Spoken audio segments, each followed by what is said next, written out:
ছোটোবেলায় আগে এই অপ্সরা পেন্সিল কেনার জন্য পাগল হয়ে যেতাম। অনেক দাম নিত, 5 টাকা না 6 টাকা। আর নটরাজ পেন্সিলগুলো 3 টাকা না 2 টাকা নিত। কিন্তু এখন পেন্সিলের কোয়ালিটি এতটা বেশি পরিমাণে খারাপ হয়ে গেছে, এই যে পেন্সিল বাচ্চারা এই ছালগুলো নর্মালি উঠে যাচ্ছে। এই যে এখানে উঠে খসে খসে পড়েছে, কত খসে খসে পড়েছে এই পেন্সিলের ছালগুলো।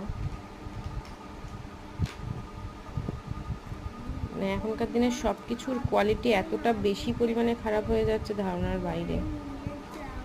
এই যত কটা এরম পেন্সিল কিনেছে আমার ছাত্ররা, বেশিরভাগটাই দেখছি এরম ছালগুলো খসে খসে খসে খসে পড়ে যাচ্ছে।